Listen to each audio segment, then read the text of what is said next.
and multicultural inclusion for the past 3 years and recently took on the new role as Richland School District 2 Military Community Liaison. She's devoted the last 25 years of her life to community and advocacy work, K-12, higher education, mental health, and community counseling. More specifically, her passion is with working with military families, support services, and outreach initiatives. Her work with military populations spans across all branches, cultures, and ages. She was recently employed as a family care behavioral specialist in Okinawa, Japan, with children youth programs with the Marine Corps Community Services. Ms. Carter has been blessed with the opportunity to travel throughout the U.S. and live overseas and experience life as a military spouse and mother, which in her words has an enlightening experience. We also have with us today Ms. Sondra Thomas, who is the Military Community Liaison for Aiken County Public Schools. Aiken County Public School District is the state's first district to receive the honor of becoming a Purple Star School District. She's been employed with Aiken County Schools since October of 2012. And in the position, she's able to assist people from behind the scenes and still know that she's making a difference. She genuinely cares about people and believes that every person should be 100% supported in whatever situation that they find themselves. She recalls during an S2S training that there was an activity called, "Have you filled a bucket today?" And surprisingly, one of the students decided to fill her bucket. His statement was, "Thank you for helping with all of this, even though you're behind the scenes."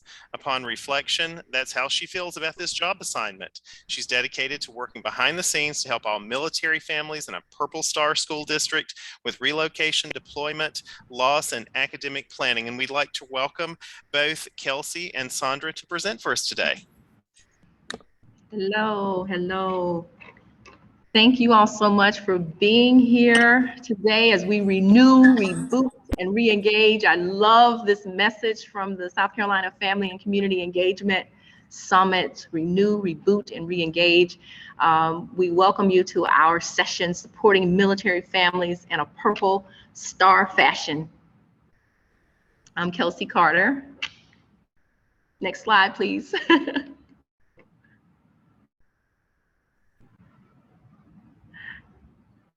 And I'm Kelsie Carter from Richland School District 2. And Sondra, can you unmute?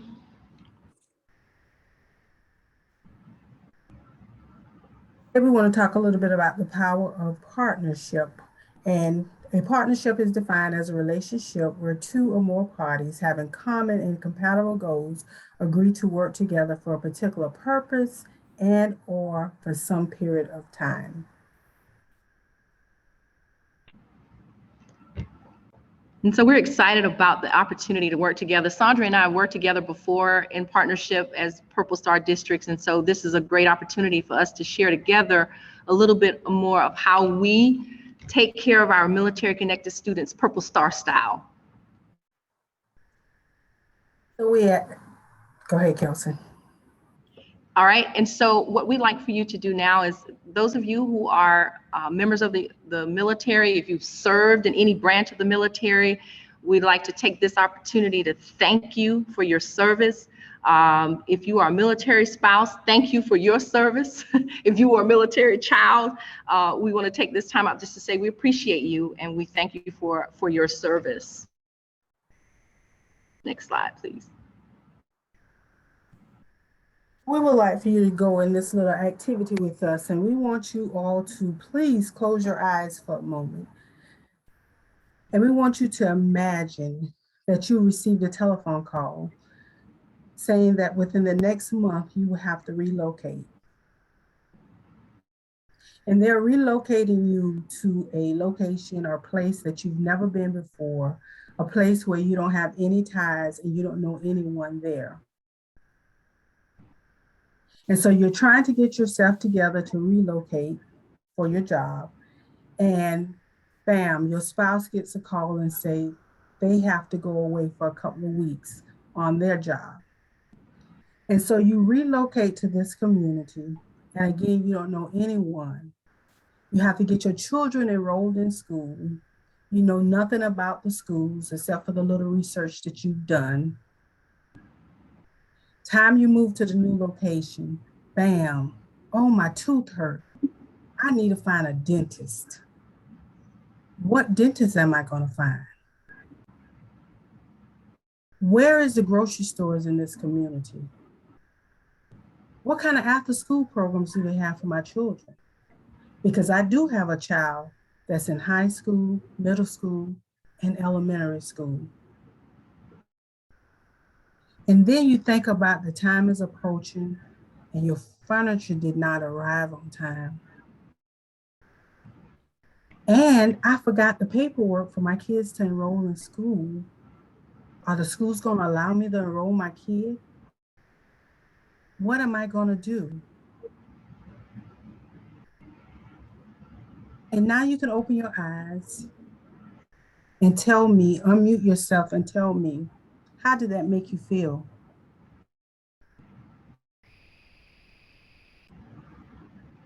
Anybody?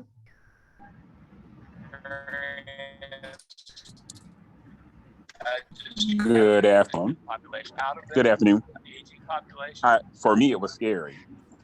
It was like things racing around in your head. What to do here? What to do there? What I'm going to do here? How I'm going to solve that? But yet we have to get ready to move and do this and such. So it was scary for me.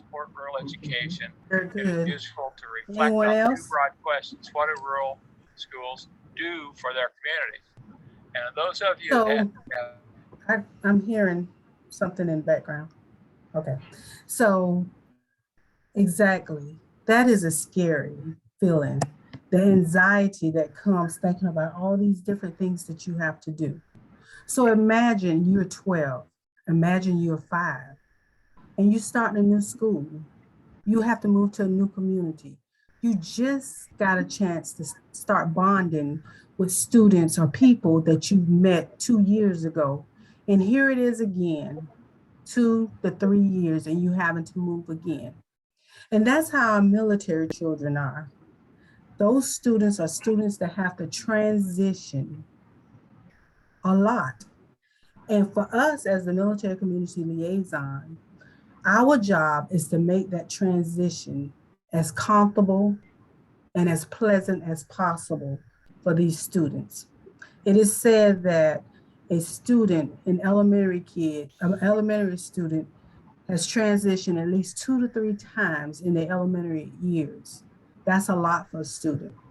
So that's why we're here to help the transition of military families flow and be smoother for the children.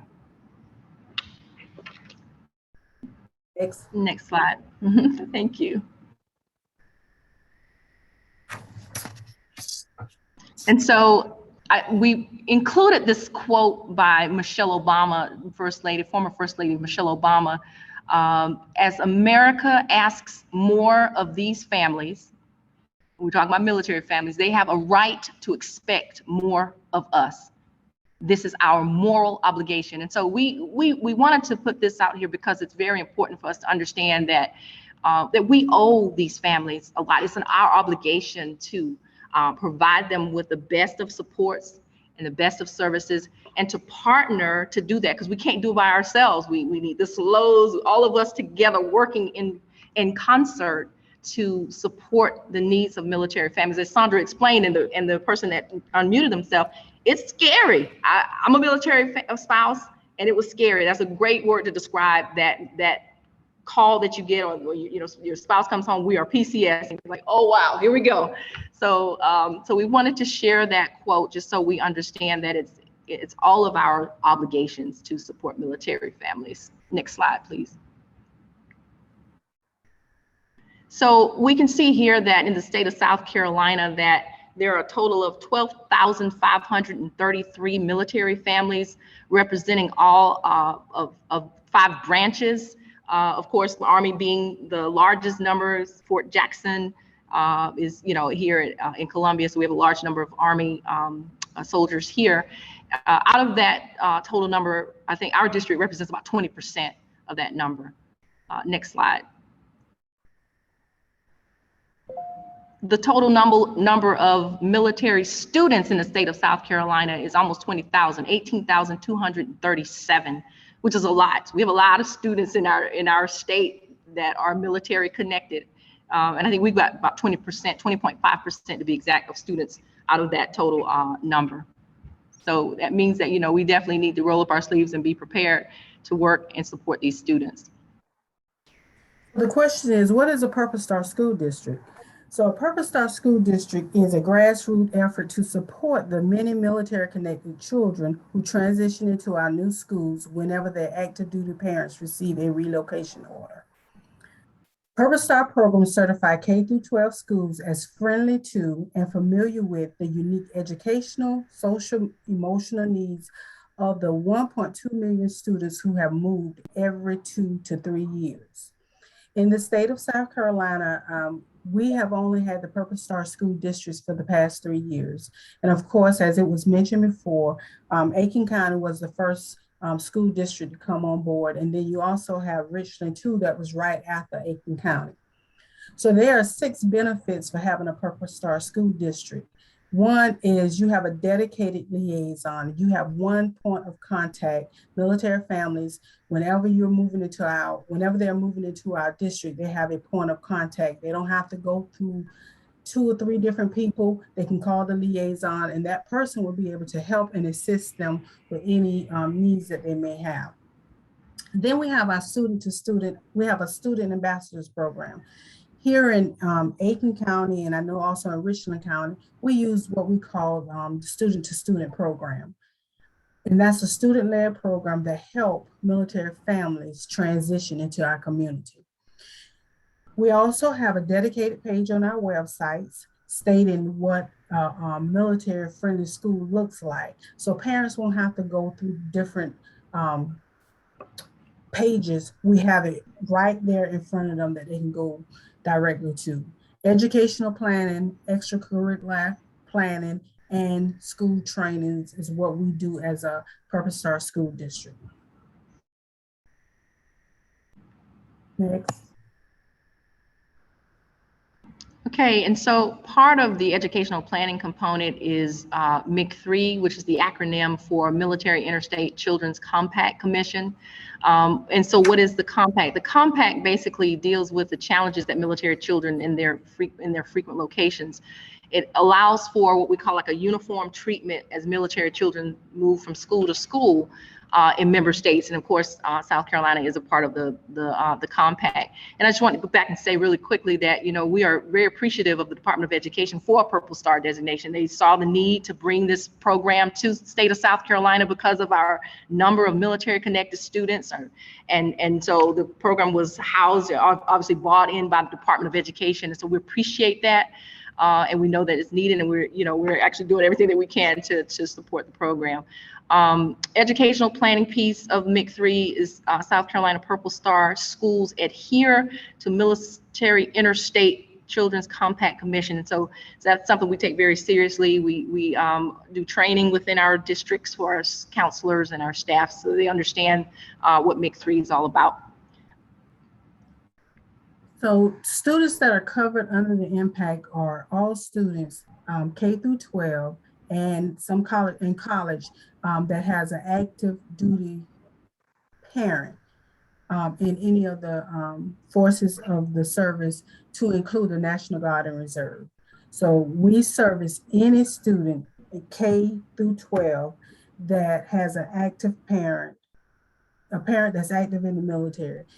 Now, in Aiken, we also look at veteran students as well, but they're not covered under the impact. It's only students who have parents that are in active duty, to include the National Guard and Reserve. And we also cover students if your parent has been injured or if your parent is deceased within the last year. Those students are also covered under the impact. Kelsie. Okay, so there are some specific educational issues that the compact covers, and I won't go through all of these in detail, but as you can understand, enrollment is a big piece of what the compact covers, and making sure students they have their educational records, the immunizations are covered. And Sondra, if you want to touch upon the kindergarten, first grade entrance age, I think that's a real key point when it comes to enrollment. Yes, we often, this is a big thing, because sometimes we have students who actually start kindergarten in another state. Because of their age, they allow them to start at age 4. And in South Carolina, we say you can only start kindergarten at age 5. But because the kid is covered under the impact, we have to honor whatever the sending state sends to South Carolina. Those are the things that we have to honor here in South Carolina. So that's a very important one when you're talking about kindergarten and first grade. Make sure if a child comes in, we can no longer tell them you're in 4K because you were in 4K, you're 4 years old. In South Carolina, if they come in 4K, we have to honor that because of the compact. We have to honor that they're being kindergarten. And thank you, Kimberly. That's a good point that you brought, that you're absolutely right, that the compact just covers public schools. So I'm glad you said that. I'm glad we have experts on the call that understand how this works, but you're absolutely right, because that's a big piece, that it does not cover students that are in private school. And sometimes we have that issue has come up with us many times in Richland too, where a child has gone to private school and they are coming and they're going to public schools. And so you're right that compact only covers public schools. So thank you for putting that in the chat. You're welcome, Kelsie. They also, we find, especially here with the kindergarten entrance exam, they'll go to a private school for pre-K kindergarten and then don't realize that they have to meet that 6-year-old cutoff for first grade.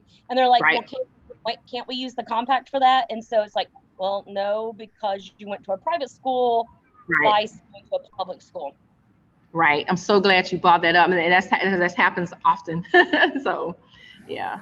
And the other piece too, and thank you, Kimberly, for chiming in. And we wanted to make this session more interactive and engaging. So at any point, unmute yourself, folks that are on the call, and please share. I mean, that's what this is about. It's a partnership of all of us working together to support military families. So just jump in there and add to the content that we're sharing.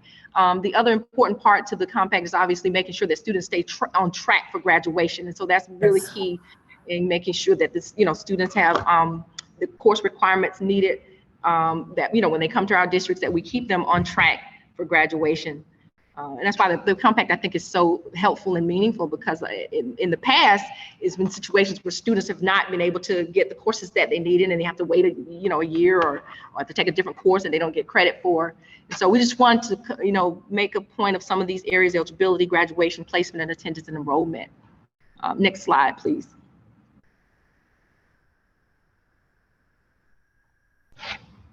So what are some of the challenges for families, right? What are some of the challenges that military families have to face? What we know is that children in military families have a whole lot of experiences, and most of them, oftentimes we talk about the negatives of moving and trying to make new friends, but there are a lot of positives. There's a lot of positives that these kids and these families experience, new cultures and learning, new friends. And I have friends all over the world, so that's a positive. My kids do too. But sometimes, these things can be stressful and it can be difficult to adapt to new environments. And so we want to dive in a little bit deeper about some of those specific challenges and what we're doing in our districts and what we're doing together in partnership to support students. Next slide. Thank you.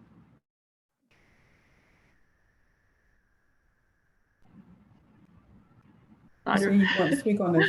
Go ahead. Okay. So we already know, everybody on the call knows that we're still going through COVID. COVID is not in the rearview mirror. We are still dealing with all of the challenges from COVID, and that's everybody. That's not just military connected families. We know that when COVID first hit, we had the stop order movement, so we had to readjust and we had to pivot and try to figure out ways to support families. Connectivity and trying to get people online, and it's just a lot. And so all of us partnered together with the installations and schools and communities to try to help students and military families get through these uncertain times. And that's why the Purple Star was just perfect, because it kind of came into a situation in 2019 when we all received this designation, and little did we know 6-7 months later, COVID would hit. And so it was a great opportunity for us to partner, with our school liaison officers, with our communities to give those families the much needed supports that they needed during this most difficult time, and still dealing with that now. Next slide, please. Military kids say goodbye more often in their first few years than some people do in a lifetime. And because of that, there are certain stressors that we try to look at when we're dealing with our military children. Military children have to deal with parent deployment, family mobility and school changes, exposures to war and violence, and injury and bereavement. And you're talking about elementary kid, high school, middle school kid. That is a lot for anyone to have to deal with. And especially the moving, the mobility, time you get there, you have to move. And it seems like time you get there, but of course, you know, it's 2 to 3 years every time you up and you moving. So military kids deal with a lot, but although they deal with a lot, there are certain things that we can do in our communities, in our schools to help with that transition. And those are some of the things we want to talk about now. Okay, so what we're doing, okay, so number one, we know that we have a Purple Star in place. And so we're continuing to provide military connected students and their families with support services, with resources, with referrals, while adhering to those components of the Purple Star requirements. Next slide. Thank you. And we do this by working with our installations. And Sondra, you can pop in anytime. I just want to share a little bit about Fort Jackson, that we have such a large number of military families. Or, you know, Fort Jackson is a base that, you know, gosh, so many trainees come through Fort Jackson. It's right in our back door. So we have a large percentage of military connected students here, right here in our back door in Richland too.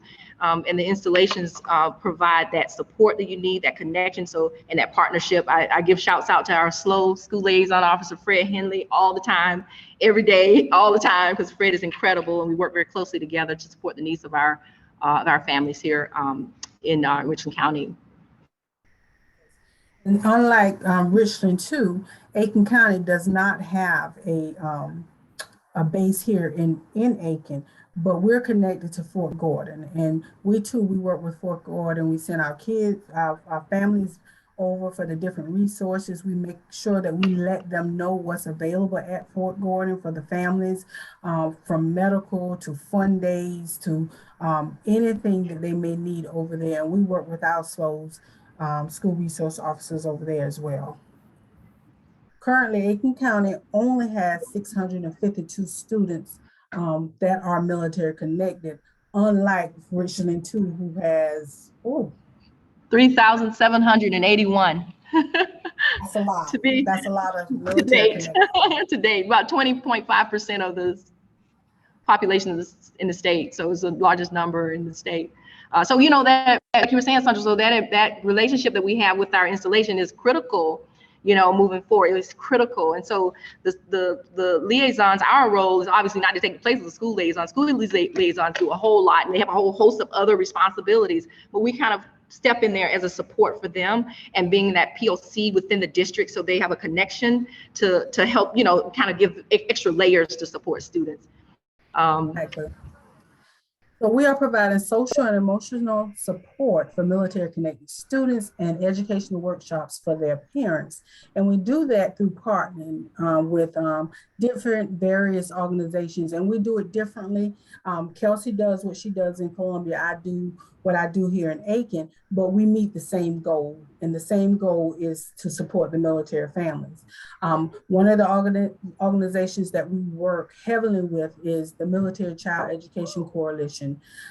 In this organization, they have a wealth of knowledge about military students, military parents, just the military in general. But one of the programs that we work really heavily with is called Student to Student. And when we were talking about that, we use student-led programs. This is one of the programs that we use, Student to Student program. It's a program where we teach our children how to lead through military kids, civilian kids coming together, welcoming new kids into our community. We do have adults on the committee, but they're to sit back and to help the students lead the programs, to welcome the new students into our community. Through our student to student programs, we do community service, we do educational touring, we do everything through that program. great program. We have it on all levels, elementary, middle, and high schools. And in Aiken County, we actually have trained our people, elementary, middle, and high school. So almost every one of our schools have a student-to-student program. And Sondra was saying that, that partnership with MSEC couldn't be stronger. I mean, they are incredible. They provide lots of resources and support for our military families. Keith is the state representative. What's Keith's last name? I always call him Keith, but I can't think of his last name. Martin, that's it. There you go. I was going to say Keith something else, but Keith Martin is an incredible leader with MSEC here in the state, and make sure we get the supports that we need. And on that last slide, we talked about PTOP, was the parent-to-parent work with Erin and her team to provide resources and workshops for our parents in particular under the whole MSEC partnership. And so in addition to S2S, I wanted to also, I always put shots out. I love the fact that we have other resources to support military families, the youth sponsorship program that's housed through the Army, working with Fred Henley on that to provide yet another component of providing emotional and social supports for students. It's called youth sponsorship. Similar but different from student to student in that it is housed, or was birthed through the Army. And so we connect with students before they even get to Richland 2 to get them the resources and connections that they need when they come to our district. So Aiken County, I am a MSEC. I work with MSEC, with Powerful Connection with MSEC, and I am an affiliate for MSEC.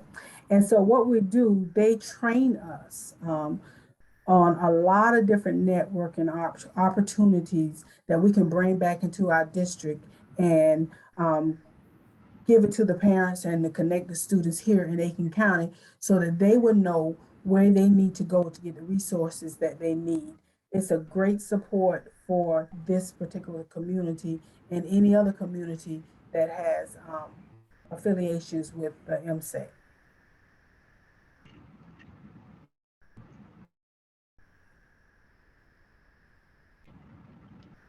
Kelsie, you want me to go or you gonna go? Okay, sure. I'll start off. So we, there are many ways we welcome our students and we celebrate our families in what we call our Purple Star fashion. We try to go all out when it comes to April, the month of the military child. I know Aiken does great programming around the month of April for our military children, partnering again with folks in the community to make sure we show that appreciation for our military families. Purple Up is always a big opportunity for us to all wear purple and just show, again, our support for our families. Veterans Day events. So last year, our Veterans Day event had to be virtual. I think y'all was virtual too, Sondra, because of what was going on. But these are all things that all of our schools are doing. We're all doing great programs in these areas. November, month of the military family, and and our military spouse appreciation day. And so those are just a few things that we do that we do as a group to make sure we honor those specific holidays and connect with our families that way and just show our appreciation and honoring them. Military spouses we know struggle with employment, trying to find a job. And so we're partnering, our human resources partnering with the folks at Fort Jackson to make sure we create a pipeline to get jobs for military spouses when they come into our area. So this is a little bit about how we do things, all of us together, military liaisons in our districts, to support our families and welcome them in a Purple Star fashion. We need everybody to remember that April is the month of a military child. And again, we're doing activities the entire month of April. We need you to remember that November is the month of a military family, making sure that you're doing activities all around to support military families in the work that they do, and let them know we appreciate the sacrifices that they're making for us. Okay. So, some of Aiken County School District initiatives and recognitions. Of course, we've already said that we were the first Purple Star School District in the state, which is a great, something great for Aiken County. But this year, through our student-to-student programs, our North Augusta High School student team was named the MSEC National High School of the Year. And that is an honor for Aiken County. We are very, very, very proud of that honor. This year we had a student, her name is Kaylee Lewis, to sit down and do a virtual interview with the First Lady of the United States, talking about the things that we could do to help the military students in our area. So it's not many of us that can say we sat down and had a conversation with the First Lady of the United States. So we are very excited about that as well. To be on the national level and just starting out, wow, what can you say about that? We have Miss Martin, a student at Rich Freemanetta High School. She was chosen to attend the Francis Hesselbaum Student Leadership Program in Colorado Springs. Just doing the work, getting out there, letting military families know how much we appreciate them, how much we care about them, just showing the leadership within our community to military families. Another partnership we have in Aiken is something that's called Our Community Salute. It is a national organization committed to honoring high school seniors that are planning to enlist in the military after high school. So this year we had this really, really big gala for these students, and we purchased these yard signs to put in every school. We have 7 high schools, and every school had kids going into the military. So we gave the kids a yard sign to put at the school, but also we purchased yard signs for them to put in at their home so that everybody would know this is what they're going to do for our country. They're going to go and they're going to serve for our country, because it is a big step. And we, as an organization or as a Purpose Star School District, we want these students to know how much we appreciate them, but not only the students, the families as well. So the Our Community Salute, again, it's an organization that comes in, they raise money, they have these big galas at the end of the year for these students, just let them know how much they appreciate them. So these are some of the things that we do as a Purpose Star School District. This is just some information about Purpose Star School District. Of course, we couldn't give you everything, just a snippet. At this time, one, we want to say thank you all for coming, but are there any questions? Good afternoon, Mrs. Thomas. Let me correct myself. I think earlier I called you Ms. Brown by habit. But I think I like what you guys doing. And I think when you and I talked about the fact that that is now in the school district in Aiken, it's sort of similar to when we have to deal with homeless students. And I like the fact that I think you said that they don't, actually I'm looking at 2 of the workshops at the same time, but what I like about it, the fact that you all say that a military family do not have to go through anything strenuous as it pertains to being enrolled. And that's similar to what we deal with when we deal with our homeless students. I think that is awesome that your district is doing that for our military students, because often, and when their parents are serving our country, they shouldn't have hassles and enrollment. You want their kids to even attend our schools because they're defending our country. I applaud you guys for an awesome job that you're doing to make sure that our military kids are having a seamless and a streamless transition into the school system, as it does when we have to deal with our homeless students. I applaud Aiken County for what they're doing for our kids in that area, and I applaud you for the job that you and your coworkers are doing to make sure that those students are having a seamless transition into the school system, although they have to maybe just stay for a couple of months and then they're on to another school. Thank you for accommodating them and making it possible for their transition to be so easy and simple. Thank you all so much.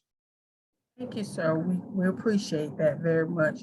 Again, it's something that was put in place. We're just simply working what's already there.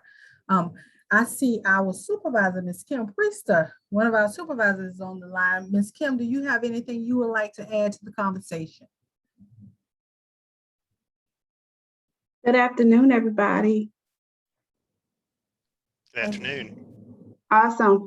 No, you guys did an awesome job. I have nothing huge to add to the conversation, just that this Purple Star, the part of what they're doing to support military families. And that's just, I tell people, that's a small snippet of what they do on a day-to-day basis for military students and families. That was birthed by a state superintendent, but honestly, it was, we exchanged ideas with our awesome Buckeye friends from Ohio State Department of Education, and it initiated with them first, and we thought it was an awesome idea, you know, having so many major installations here, that we truly place the support that we do on a daily basis under an umbrella, so that we can pat our military families on the back, and then also demonstrate the support, the ongoing support that we've been providing to the families all along. We've got Kimberly Wiley and we've got Fred on here, who are awesome, two of our awesome SLOs for our military bases. And I'm sure they can share some awesome things that they're doing, because Kim and Fred stay busy. I know that for sure. And I'm sure they can share some awesome things that they're doing in collaboration with the school districts near their bases as well. So thank you guys so much. And hi, Kimberly, I see it. And hi, Fred. But no, ladies, that's about all I have to share. But I truly appreciate you all taking the vision from where we started and just making it happen. And we honestly at the State Department couldn't do it without you guys. So thank you so much. Sondra and Kelsie, I have a question. And I work in the Office of Educator Services with educator preparation. And I was wondering if you had any suggestions for schools of teacher education on how they could better, or how they could serve military families, or even for teachers who do not or have not worked very much with military families, or they may be a new teacher that don't have the abundance of resources that you have from your background in working with the military. Sondra, you want me to start? I can. Well, one of the things that we oftentimes say is that teachers should first off know their students in their classroom. You need to know who those students are, and and kind of go from there. Sondra and I did a workshop in her district a few weeks ago, right? About a month ago, and we addressed, part of that workshop was to educators. We did a workshop for teachers. And one of the things that Sondra mentioned in the presentations as we went through, we gave them actual tips and exercises to use to get to know who your students are. First, you got to know who they are and know who your military connected students are, and then develop that rapport with them, and go from there. I think the other thing is that, especially with new teachers, is not being afraid to ask questions, right? And not being afraid to, say, okay, I need some additional support. That's why I think this Purple Star piece is so important, and that you have a POC within the district, and we make ourselves available to all our schools. Sondra's in her schools. She's visible there. I'm visible in our schools, so they know that there's a person that's connected with the military, so they can connect with them and say, hey, how do I support these students? How do can you give me some ideas on how to best work with these particular this population? So I don't know if that sort of answers a little bit. Sondra probably can chime in more, but I just think it starts with the relationship, getting to know who those students are. Exactly. Building community within the classroom. And I believe if you build community within the classroom, then you know who your people are within your classroom. And then once you build that community, be flexible within your community. There are a lot of times, not only military kids, any kid, where we're not as flexible as we should be, because we don't know the situation behind the student. And so I think it's important, and that's one of the things we talked about in the previous workshop that we did, building community. It starts there, building that relationship with your children, so you know your children, and so your the children know each other. And if you have new kid coming into your classroom, we talked about things you could do. Partner that kid up with another kid that has the same interest. If a kid is coming into your community, then what are some of the things you would do in your real community to make that person feel welcome within the community? And I think once we start doing those kind of things, then we'll know every child. One of the activities I had them to do was to create an intake form So if you creating an intake form, you actually finding out information about that student, so you'll know who that student is. So those are some of the suggestions that we can give you. We, like I said, we came up with some activities within that you can do within your classroom for those students. So they transition. It's all about making the transition easier.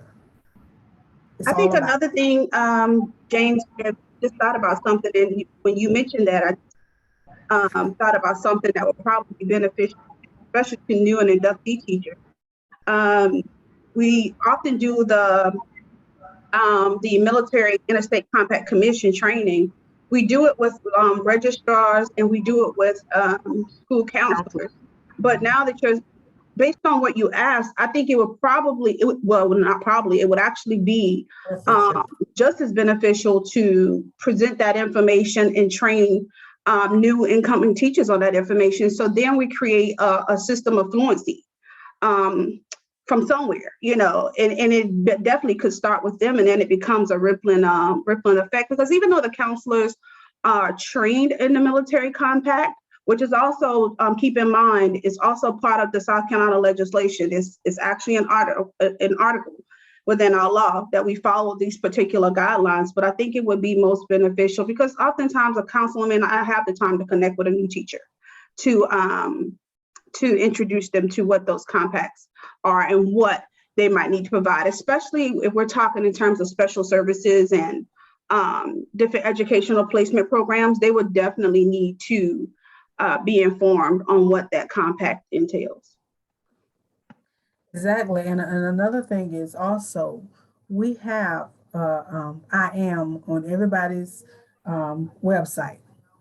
They need to check out the website. We have a lot of resources on the website, a lot of trainings. And whenever MSEC has a training, we try to make sure it's on our website so that parents, teachers, students, whomever need that information can go on, get that information, register for trainings, register for webinars. It's a plethora of information that's out there. We just have to be willing to go out and get it. Thank you so much. Thank you. That was a good question. Thank you. I was taking notes like, oh, okay, we can do this, we can do that. We do our new to two for our teachers every year. We do our orientation for our new teachers. And I'm always asking to be on do a professional development, but it's like breakout sessions. So a lot of people do come to the sessions, but there must be a way that we can make sure everybody gets that message, that you're going to have a military connected child in your class. There's no doubt about that, but as long as they know that there are places they can go, like Dr. Priest was saying, your counselors, and, providing that make three with them, so that they can understand those specific needs, or unique specific needs that civilian children have is different from, military students. So great. One of the reasons I asked that is because, I think all of you have educator preparation providers in and around you. And if they could start with that, then it would be, in some way, then it would be less for you to do once they came to you. Exactly. Yeah, thank you. Thank you. Thank you. Thank you. Okay, Fred, do you have anything you would like to add to the conversation? Can you hear me? Yes, sir. All right. I just want to say you guys are doing an awesome job. This is a really good session. And if I'm totally honest, I was trying to multitask and get some work done, but you guys have totally interrupted that and made it so that I can only pay attention to you because the information is so great.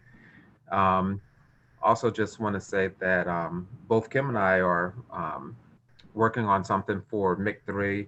We want to try to put together something basically like what is MIC3 in South Carolina, a briefing and a video, and present that to the state as well to share with others as it applies for superintendents and whatever level, and not just that, but also what is a SLO in South Carolina.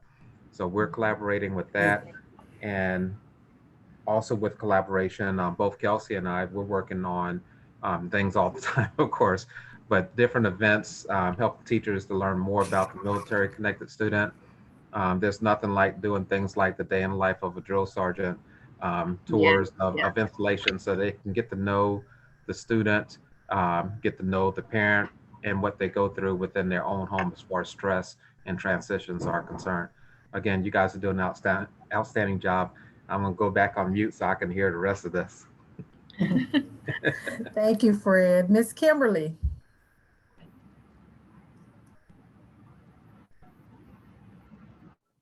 Yes, ma'am. Have anything you would like to add to the conversation? No, it's great listening to you guys. Especially Sondra, especially there, since you don't have an installation for more support, it makes it's interesting to see and hear what's happening in and around Aiken County. And, with Kelsie, with you being there at Fort Jackson and it being huge, I'm down here in Beaufort. I get jealous a lot because I'm like, why are we so Army focused? What about our Marines down here in Beaufort? But it's in adding to that family and the community engagement. We do a lot of community partnership here. I do a STEM day with our air show when we have the Blue Angels the Friday before during the practice show. We invite every 5th grader in our county, and it doesn't even have to be public schools. Anybody that's in 5th grade in Hampton County, Jasper County, Beaufort County are invited to come, and we have vendors and displays for just getting that STEM out there to that age group, because that's the high focus when you look at the standards with 5th graders. So that's a big partnership that we do. Fred Lida, who was speaking earlier, the session before this with Cozy, he does a lot of things in our community as well. So the partnership with him, and then I partnership with the Chamber of Commerce. And so it's getting the families engaged. We have a program in the Marine Corps called LINKS, which is Lifestyle Insight Network Knowledge and Skills. And we do a links for, and it's basically a Marine Corps 101, but we do links for educators. We'll get the educators to come in and we'll brief them on the Marine Corps climate and culture. And then we'll also, in April, for the month of the military child, we will actually go to the schools that are highly military populated with military students, and we'll pull those students for an hour, 2 hours, whatever the school gives us. Now with COVID, we weren't able to do it last year. We're hoping we'll be able to do it this year. And we pull those students and we do a round robin so that they realize they're not the only military child, around. Hey, this child is going through the same things that you're doing. I have MFLAX. Kelsie, I'm not sure. Do you have MFLAX there? That's the Military Family Life Consultant. Okay. Yeah. So I have 2 in my Dodea schools and 2 in my Beaufort County schools. And so they do a lot of support with deployment supports and support groups, family groups, and they will do family events as well at their schools. So getting that family piece connected. And then we have lots of different activities that we pull the school and the family unit together. Even a couple of my private schools have started asking, oh, what can we do? How can we be Purple Star school? How can we do this? What are other things we can do to pull our military families together? So it's that great networking and outreach piece that is really good. And Kelsie, you said something earlier. I was gonna put it in the chat, but one of the things that Beaufort County School District does with me is they do during their summer institute, they will pull me to talk to the new hires on the climate and culture of the Marine Corps. And so what should they expect from these Marine Corps children? What's happening on base? What's taking place that they need to be aware of? What are some of the trends that they may see in the students or families not being engaged, how to get those families engaged, and so forth. Time is up. We'd like to thank our presenters for presenting for us today. And we'd also like to remind you all not to forget the closing session today. So when you get finished with this session, don't head out. Make sure that you go to that and learn a little bit more. Thanks so much to Sondra and Kelsie. Yeah, thank you. Thank you, everybody. Thank you, Kim. You're doing some